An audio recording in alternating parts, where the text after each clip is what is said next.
So welcome, Robin. Hello. Oh, you've appeared down there. That's good.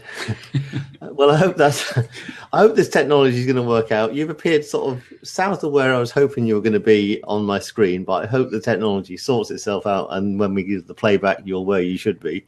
But, right. Welcome, and thanks for. This is our third Me Chat. We've been playing with the system. We love the system. And it said the stream was unable to connect due to a network error. Make sure your connection isn't blocked by a firewall. Do you know what? We're just going to speak and see what happens. Well, as long as you can hear me, I can hear you. You're coming over loud and clear, and we're working with the lovely people at Me Chat to get our head around all this. The worst case scenario is actually the best case scenario, because we've agreed we're going to do some live shows over October, November. The Authority Speaks. Now you popped up in the right place, so that's all fine. The worst that can happen, and I'm just saying this to the people who might be watching, is that Lorraine Adams, who's absolutely wonderful, did say that we can have the MP4 file of this. And with the MP4 file, I can convert that to an MP3 file and then rebroadcast and resyndicate this through the wonderful Zone Show, which is my podcast. So we get 2 bites of the cherry. We'll be live and broadcasting and archived on Me TV, and we'll also put this out through the Zone Show as well. So we can get to 2 different audiences with it. But anyway, so welcome, Robin, and thanks for being patient with me and the technology and this sort of stuff. And we've learned a lot over the last week, haven't we? Apart from Robin, you just gone frozen. Bugger. Robin, could you, I don't know, is there a request to join again? Oh, there we are. Lovely. Invite to stay live. Disappeared. Are you there? Yes, I'm here. You're here, right. So let's assume that what just happened over the last minute or so didn't happen, and we're just going to start our interview from scratch. And say the worst that can happen is we'll resyndicate it through the Zone Show and go from there. Yeah. Lovely. So I'm Tom Evans, and I'm speaking today to fellow Authority Guide author Robin Hills about his book, The Authority Guide to Emotional Resilience in Business, Strategies to Manage Stress and Weather Storms in the Workplace. Welcome, Robin. Hello, Tom. So can I ask that, to write this book, are you a naturally resilient kind of chap, or is it a skill you developed over your lifetime? The interesting thing around resilience, Tom, is that most people consider it to be bouncing back. Resilience is more than that. Resilience is having a very, very clear focus, being goal-orientated, being optimistic, but having a real sense of realism and having the ability to be creative and innovative. So if you look at that definition of resilience, I feel I'm probably as resilient, if not more so, than a lot of other people. However, I am very, very fortunate in that I haven't had the opportunity to put it to the test. How would I cope on the decks of the Titanic? I don't know. I hope I will never have to know. How will I cope in a war zone? I don't know. I hope I will never have to cope in a war zone. So am I more naturally resilient? I suppose in some ways, well, the answer is I don't know. But are you the sort of person that likes finding out of where your stress points are and how you can cope with stress? Yes. I mean, we all undergo stress points at some point in our lives. There are times when we go into situations and we really don't know what we're doing. We have to have the flexibility and adaptability to make it up as we go along. And as we get more experience in life, we get more confidence that we will know how to cope.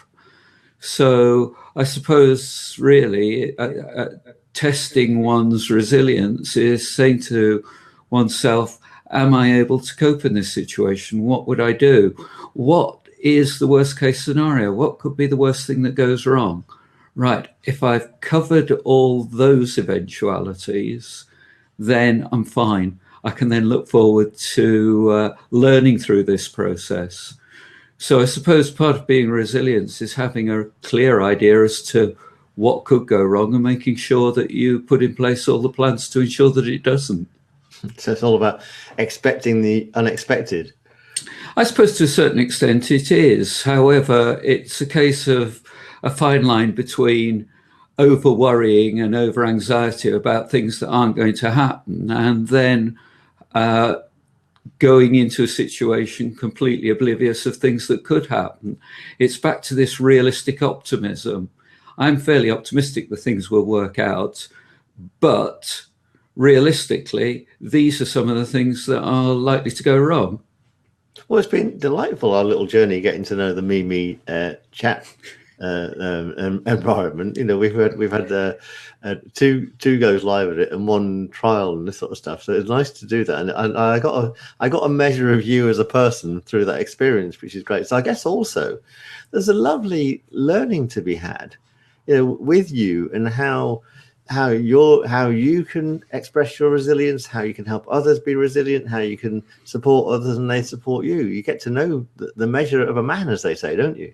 You do, and one of the ways in which you can become more resilient is having good social interactions with people. So being able to communicate with others and having good networks.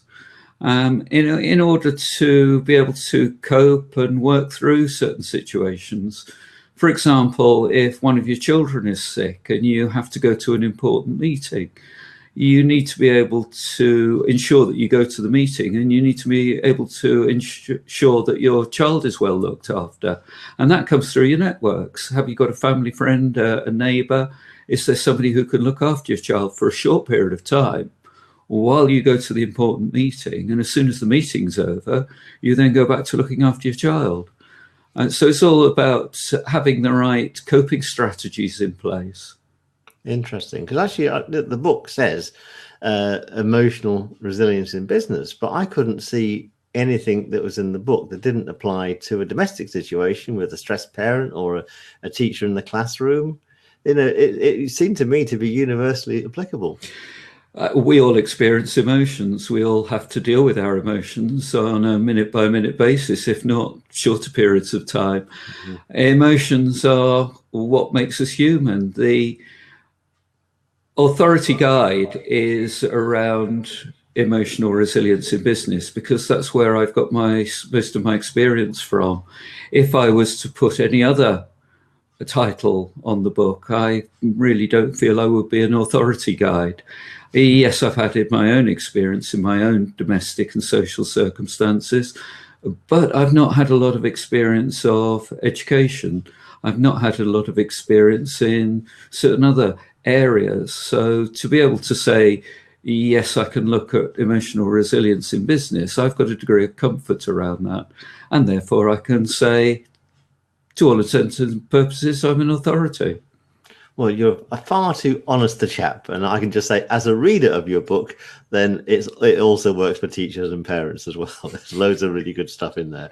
So let me ask you then. So if you get called into a business, what would cause somebody in a business the signs they need to spot to bring you in, and then when you're in, how does your sort of intervention play out? The way in which I work within a business, Tom, with my team, is to go in and work with them around helping their people to become more resilient. Now, that's what people are asking us in to have discussions around and to put in place some programs. But what does that mean? More often than not, we've actually got to manage their expectations, because with budgetary cuts and with the way in which most organisations are operating their training budgets at the moment, they're saying to us, or they're implying, we want you to come in and make our people more resilient in the shortest period possible that's open to you. So we'll give you half a day to do this. And realistically, you can't make somebody more resilient within half a day. All you can do is to give some indications as to what resilience is and to look at some of the situations that they find stressful. Really, resilience is about putting in place a training program, following it up with coaching, putting in place some more workshops, following it up with further coaching, and it takes a long period of time. It takes a lot of effort to make people more resilient or more appropriate in terms of their use of resilience. And I guess that's especially true then in the customer service facing role. But isn't it a problem that people haven't got time to build this resilience? They just cope. I think that there's a lot around that, and people are very good at coping in certain circumstances. Some of the warning signs you were asking me about are around things like reduction in performance, people not being as enthusiastic as they used to be, or perhaps giving in too easily, or taking long-term sick leave. So those are the sort of signs where organizations will look at making people more resilient. The other factor that we've got to consider is that often organizations are saying to us, we want you to make our people more resilient. And what they mean by that is we want our people to take on more work and not to moan as much. Yeah, I've come across that when I've been dragged in to do time management. It's like, how can we get more out of stuff for less? And my approach to that is to try and get better quality in less time, as opposed to getting more work done. And also be able to sometimes bring mindfulness in, mindfulness training as a sort of as a tool to get more from their workplace, as opposed to making people happier and calmer and less stressed. Yes. Yeah. I mean, the two are very, very closely aligned, aren't they, Tom? Yeah. So what if somebody does snap, though? What's the best way to bring them back and resilientify them, if that's a word? I find it very difficult to give you a straightforward, honest answer there, Tom, because it's down to the individual. What will make you snap will be different to what makes me snap. It's down to our personality. It's down to our experiences. It's down to the current status of our life at that particular moment in time. And I'm sure there are certain circumstances where you'll go into the situation and find that you're able to cope really, really well. And there are other times when you'll go in and you just don't cope. And it's a combination of whether you're feeling ill, whether you're hungry, whether you're tired, whether you've tripped over the cat that morning, whether you've had an argument with your partner, how you're getting on with your kids, your parents. There's a whole host of things. So it's down to each individual person to know what makes them resilient. And I guess if you go back 100 or 200 years, the things that might make you snap are different from the things that might make you snap or stress now. Is the resilience issue a 20th or 21st century malaise, or is it just the human condition? I would have to say it's the human condition. I don't know what it's like to be a 19th century man in the 19th century. I can only guess, I can only surmise. I'm sure they had certain pressures. They will have had certain pressures, issues with the family, issues with relationships at work, issues with their pets. They will be more geared around a horse-led society, so they won't have had the same issues around the car breaking down. But horses get sick, they die, they have to be fed, they have to be cared for. There are certain things which people back in the pre-technology era would have to deal with that we have probably completely overlooked. I mean, these days we've got a whole host of things that we have to contend with. The television, the internet, cars, public transport, a whole host of new things on social media. Mimi TV, all of these things come in, and we have to. About technology not working. Well, we should be blessed that we got the technology to even have this conversation in the first place. Yes, that's it. Yesterday I was planning to do some work on my next book, and I got everything all kind of geared up to do the work, and my antiviral software stopped working. It just would not shut down. It just kept pinging up, and eventually I had to get in touch with the manufacturer, and I was very, very calm about it. But it took an hour out of my life that I've got to find some other time in which I can do what I intended to do. But there was nothing I could do. It was really a case of just accepting that that was the situation that I found myself in. Didn't want to be there, but it needed dealing with. It became an urgent priority.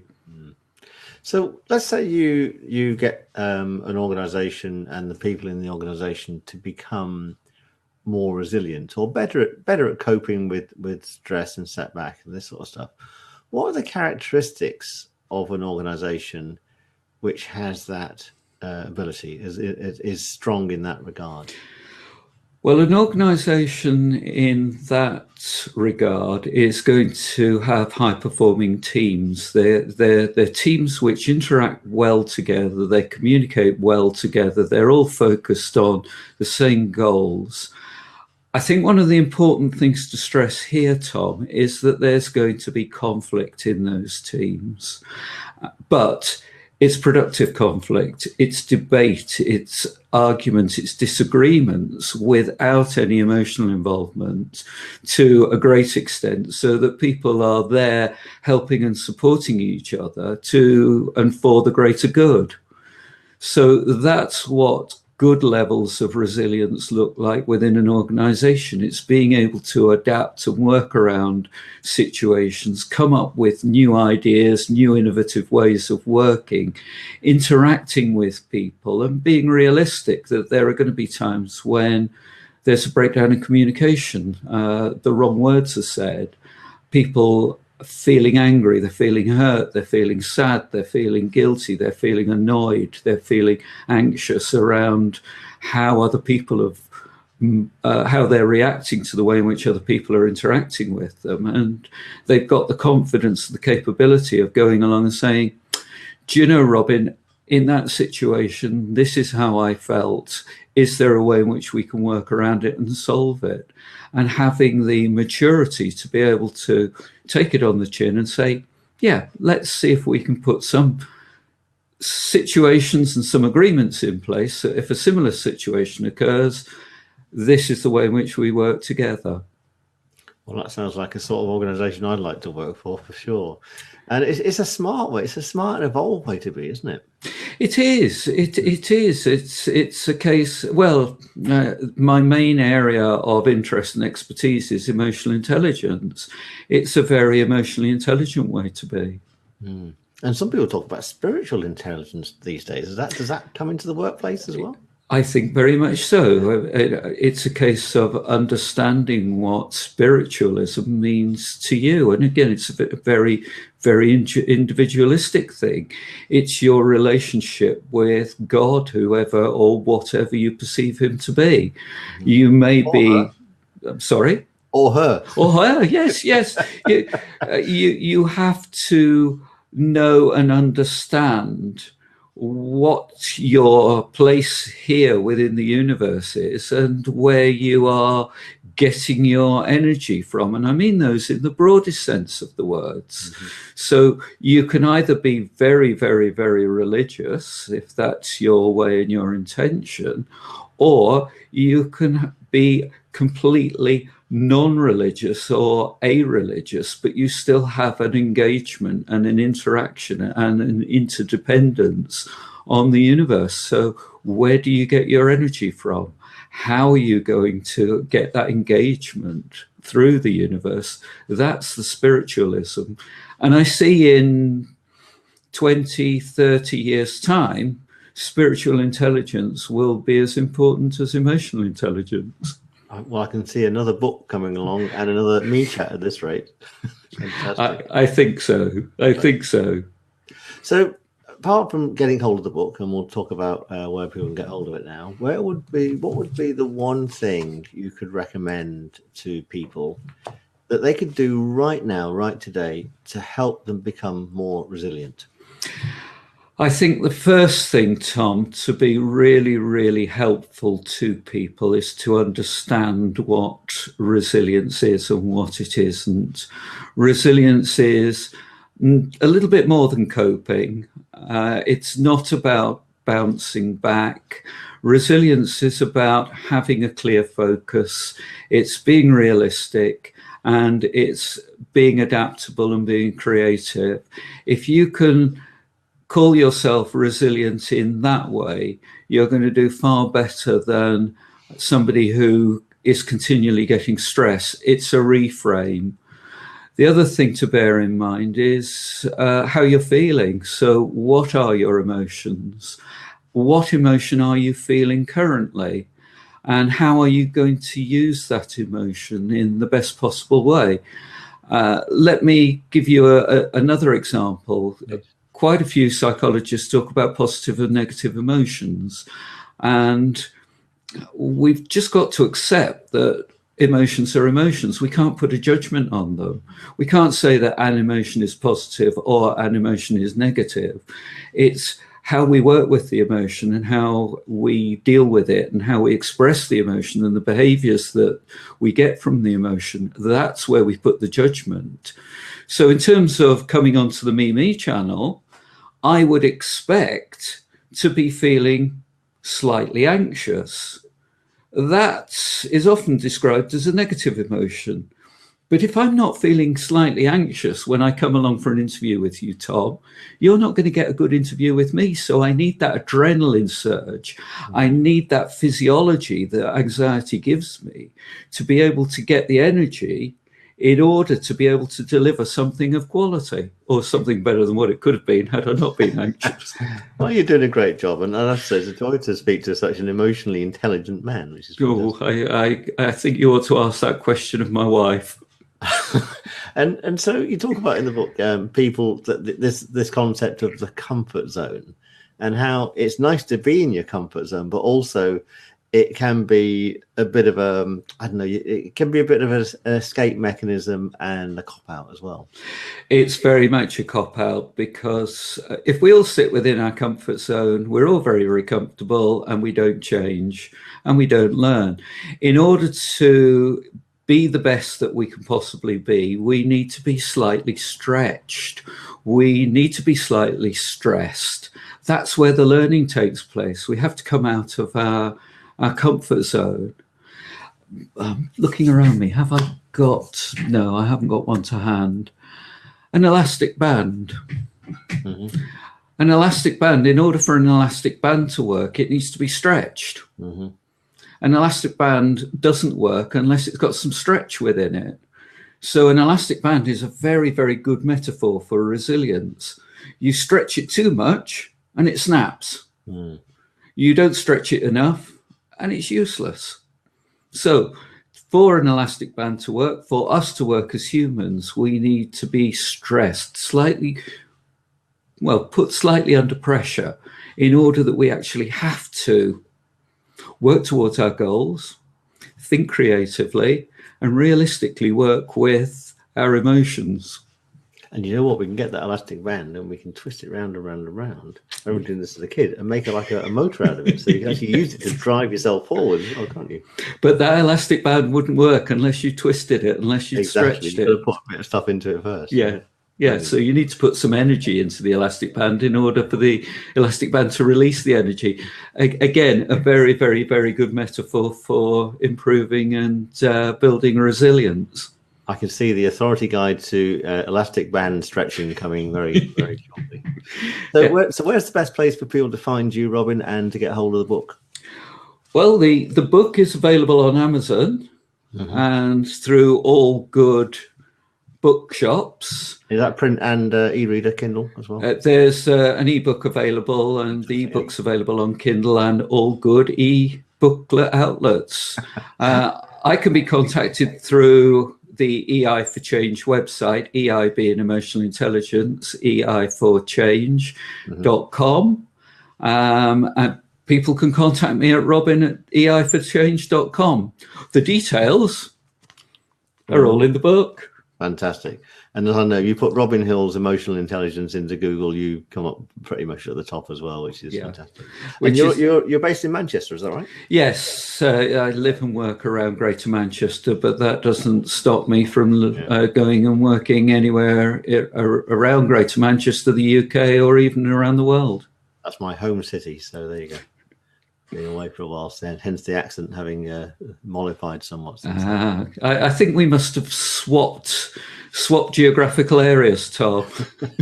Used to be down in Surrey. Oh, did you? There you go. There you go. Good stuff. Well, listen, a real joy to speak to you, and lovely that we've been resilient, and we've worked our way through the Mimi TV infrastructure and worked out how to use it, how not to use it as well. We learned a few things about that, and I suppose that's a testament to this whole the whole scheme of things, isn't it? Really, it is. Can I just add one final thing around resilience, and we can look at the Mimi channel within that as an example. There is such thing as having too much resilience. And often we'll see it at very, very senior levels within an organization where they've got it and they lose their empathy and they forget that other people are not in the same space that they are. And often a lot of coaching around resilience with chief executives is to help them to understand that other people react and behave and emotionally are in a different place. So if we get a little bit too resilient with the Mimi channel, we'll be a bit too overconfident, a bit arrogant. And I think having that ability to learn as we go through and work with the Mimi channel helps us to grow and develop, and it helps to give a good quality output for the Mimi channel. So what you're telling me is don't set up a 9-way Mimi chat on Monday just because you've done a 2-way one reasonably successfully. Well, you can give it a go, and if it works, brilliant. And if it doesn't, at least you've given it a go. We've given it a go. Yeah. I've actually just set a 3-way up with Chantel Cook and Sue Richardson. Excellent. Marketing and publishing a book. So that's going to be out in November. But anyway, it's been a joy and a pleasure to learn and grow with you this week, Robin, and I hope and I know this is the first of many conversations. I look forward to speaking to you again. Thanks so much, Tom. Have a great weekend. You too. Bye. Bye now. Bye bye.